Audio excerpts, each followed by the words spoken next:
tout se passe bien en fait du point de vue des 1% qui se gavent comme jamais.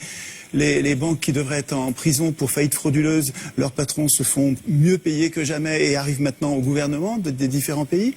Je trouve que la situation est pas du tout catastrophique pour ceux qui financent les campagnes électorales des élus.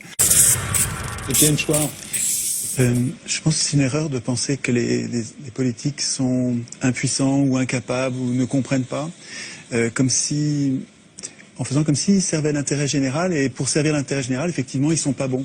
Si on renverse la perspective en comprenant que finalement ces gens-là servent les intérêts de ceux qui les ont fait élire, et qui sont les 1% les plus riches de la population, à ce moment-là, c'est pas du tout une catastrophe. Vous parlez de catastrophe, mais c'est une réussite formidable. Tout se passe comme prévu. La sécurité sociale est détricotée, le chômage se porte à merveille, ce qui permet de tenailler les salaires et d'avoir des bas salaires, donc des hauts profits. Donc tout se passe bien, en fait, du point de vue des 1% qui se gavent comme jamais. Les banques qui devraient être en prison pour faillite frauduleuse, leurs patrons se font mieux payer que jamais et arrivent maintenant au gouvernement des différents pays. Je trouve que la situation est pas du tout catastrophique pour ceux qui financent les campagnes électorales des élus.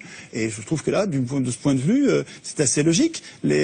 Hollande, il sert les intérêts de ceux qui l'ont fait élire en le faisant passer à la télé, dans les journaux. Et pourquoi une banque achète Libération? Pourquoi une banque achète Le Monde? Pourquoi une banque achète le quart Sud-Est? Pourquoi le Crédit Mutuel achète le quart de la presse quotidienne régionale? C'est pour gagner les élections. Et ensuite, les élus rendent des comptes à ceux qui les font élire.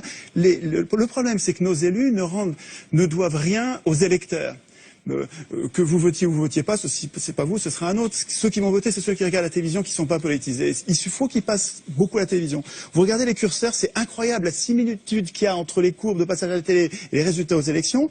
Il suffit de monter les curseurs des challengers, vous les montez à 10, 15%, ça va donner l'impression de la pluralité. Et puis les deux partis qui ont la même politique de droite dure, qui s'appelle gauche et droite, mais en fait ils ont la même politique pour les industriels et les banquiers, les multinationales en fait.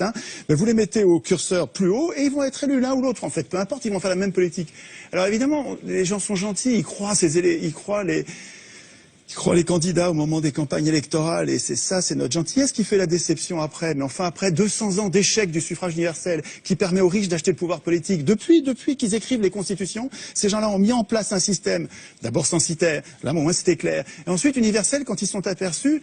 Tocqueville disait très tôt, donc début du 19e siècle, il disait « Je ne crains pas le suffrage universel, les gens voteront comme on leur dira ». Et ça fonctionne très bien.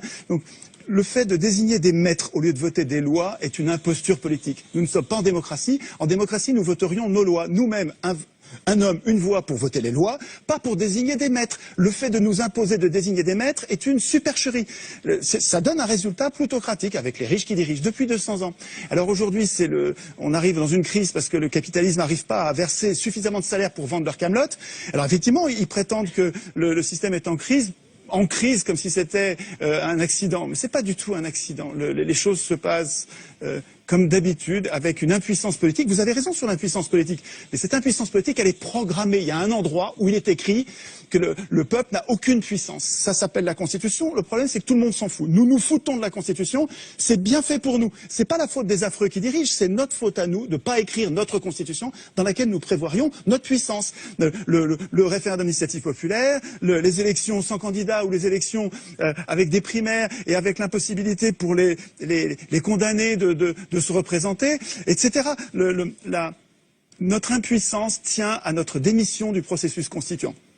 Et tant qu'on bavarde sur ce que font les représentants politiques qui sont les représentants des riches, on passe à côté de la cause de nos problèmes. Donc il me semble qu'en recentrant la réflexion sur la cause de nos problèmes, on arrive à trouver des solutions.